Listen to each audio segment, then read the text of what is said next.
क्या हुआ पिताजी? आपके चेहरे पर यह चिंता क्यों झलक रही है? समझ में नहीं आता कि आखिर उस जादुई पक्षी का मैं क्या करूं। अगर मैं उससे सीधा मुकाबला करूंगा तो वह मुझे भी फूल का बना देगा। मैंने उस जादुई पक्षी के किस्से अपने दादाजी की जुबान से सुनी है। हाँ, यहाँ तक तो मैं भी सुना था, लेकिन आगे का मैंने कुछ भी सुना नहीं था। अजीब बात है कि वो जिसे भी फूल का बनाता है वो फूल भी कुछ समय बाद गायब हो जाता है। आखिर वो जाते कहाँ है? अब तो मुझे इस रहस्य का पता लगाना ही होगा। हीरा भेड़िया अपनी पत्नी बावरी के साथ रात के समय एक जंगल में दौड़े चले जा रहा था। मेरे पैर जवाब दे गए हैं। आखिर हम दोनों भाग क्यों रहे हैं? अरे क्योंकि ये इलाका एक जादुई पक्षी का है। ये सुनकर अचानक बावरी के कदम वहीं रुक गए और वो अपने पति से बोली, जादुई पक्षी? मैं कुछ समझी नहीं। कहते हैं इस इलाके में एक जादुई कबूतर रहता है जो यहाँ से निकलने वाले हर प्राणी से उल्टे सीधे सवाल पूछता है। तो इसमें डरने की क्या बात है? अरे मूर्ख, अगर उसे उसके सवालों के सही उत्तर नहीं मिलते हैं तो वो सामने वाले को फूल का बना देता है। फूल बनने के कुछ दिन बाद वो सब गायब हो जाते हैं। अजी, खड़े खड़े मुंह क्या देख रहे? भागो यहाँ से। वो दोनों भागते हुए कुछ दूर ही चले थे कि तभी एक पक्षी की आवाज उन दोनों के कानों में टकराई। तुम दोनों को मैंने देख लिया है, अब भागने से कोई फायदा नहीं। उन दोनों के कदम वहीं रुक गए। उन दोनों ने देखा कि सामने एक घने पेड़ पर एक नीले रंग का बड़े आकार का कबूतर बैठा हुआ उन दोनों को घूरे जा रहा था। अचानक वो कबूतर उन दोनों की ओर देखकर बोला, मैं वो जादुई पक्षी हूँ। अब अगर तुमने एक कदम भी आगे बढ़ाया तो तुम दोनों फूल के बन जाओगे। हमें यहाँ से जाने दो। जरूर जाने दो, पहले मेरे सवाल का जवाब दो। अब जब हम फंस गए हैं तो फिर अपना सवाल पूछो। बताओ, अगर तुम्हारे सामने दो जंगल हो, एक जंगल में मांस के टुकड़े भरे पड़े हो और दूसरे जंगल में भोजन का नाम और निशान तक ना हो, तो तुम किस जंगल में जाओगे? ये तो बहुत ही आसान सा सवाल है। मैं तो खामोखा डर रहा था। जाहिर सी बात है, मांस के टुकड़ों के जंगल में जाना पसंद करूंगा। इतना बोलते ही हीरा भेड़िया और उसकी पत्नी फूल के बन गए और जादुई कबूतर रंग बिरंगी किरणों के साथ वहाँ से गायब हो गया।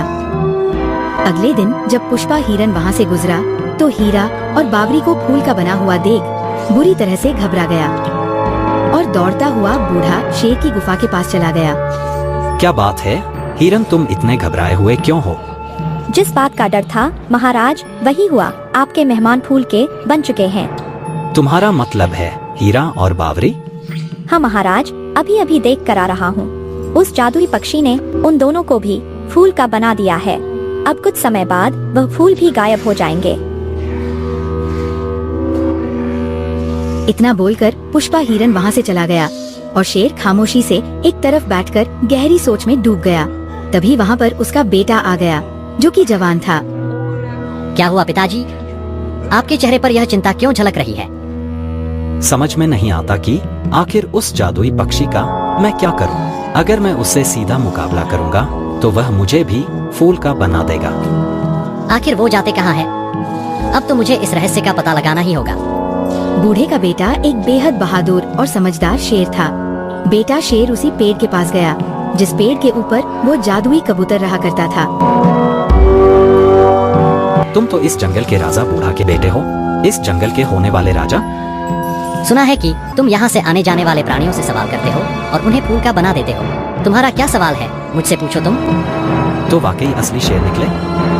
जादुई कबूतर ने वही सवाल किया जो उसने हीरा और बावरी से किया था। शेर जादुई कबूतर का सवाल सुनकर गहरी सोच में डूबता हुआ अपने आप से बोला, इसके सवाल में कोई तो रहस्य है। मुझे इसका उल्टा जवाब देना चाहिए। मैं उस जंगल में जाना पसंद करूंगा जहाँ पर भोजन का नामो निशान तक मौजूद ना हो।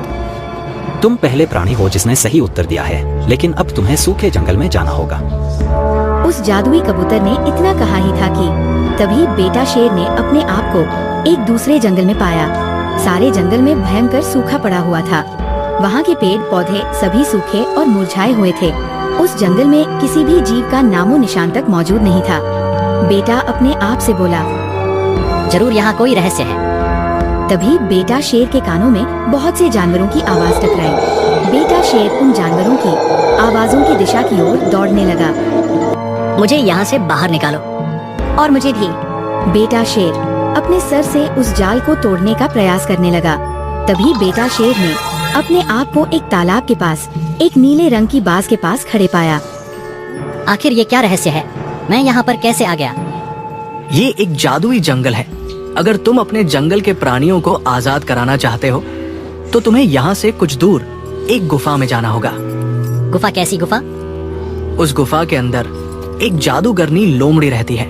तुम्हें उसे जान से मारना होगा, मगर याद रखना उसे मारना इतना आसान नहीं। उसकी मौत का रहस्य मैं जानती हूँ। उसके मरते ही सब कुछ सही हो जाएगा और तुम्हें तुम्हारे सवालों के जवाब मिल जाएंगे। तो फिर ठीक है, मुझे उसकी गुफा के पास ले चलो। नीली बाज उस गुफा की दिशा की ओर उड़ने लगी और बेटा उसके पीछे पीछे दौड़ने लगा। कुछ ही देर में बेटा एक गुफा के अंदर खड़ा हुआ था और एक लोमड़ी गुफा के अंदर बैठी हुई थी। तो आखिरकार भविष्यवाणी के मुताबिक तुम आ ही गए। कैसी भविष्यवाणी? भविष्यवाणी के अनुसार बूढ़े शेर का बेटा यहाँ पर आएगा और मुझे मार देगा। सच बताओ, तुमने उस जादुई पक्षी के सवाल का जवाब उल्टा दिया था ना? बकवास बंद करो और मेरे जंगल के प्राणियों को छोड़ दो।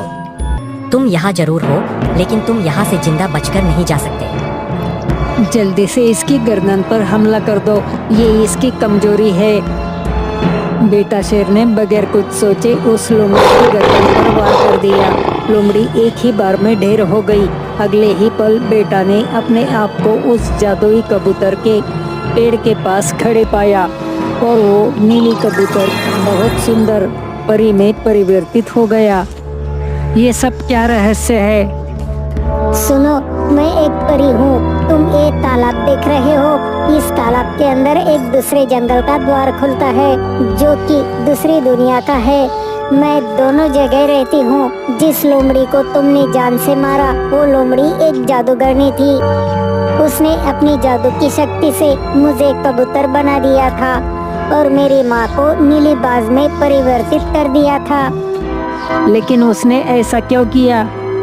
मेरे और तुम्हारे हरे भरे जंगल पर कब्जा करने के लिए, और उसी के कारण हमारा हरा भरा जंगल सूखे में बदल गया। अगर तुम उसे ना मारते तो कुछ समय बाद तुम्हारा जंगल भी सूखे में परिवर्तित हो जाता। अगर ऐसी बात थी तो तुम हमसे सीधी मदद मांग सकती थी। तुम जंगल के प्राणियों को फूल का क्यों बना देती थी? ऐसा करना मजबूरी थी। मैं उसके वश में थी, मजबूर थी। लेकिन एक साधु ने मुझे बताया था कि जिस दिन कोई प्राणी तुम्हारे सवाल का उल्टा जवाब देगा वो सबसे बहादुर और मन का सच्चा होगा, और भविष्यवाणी के अनुसार सिर्फ वही उस जादूगरनी लोमड़ी का अंत कर सकेगा। तुम्हारे जंगल के जितने भी जंगली जानवर मैंने फूल के बनाए थे वो सब आजाद हो गए।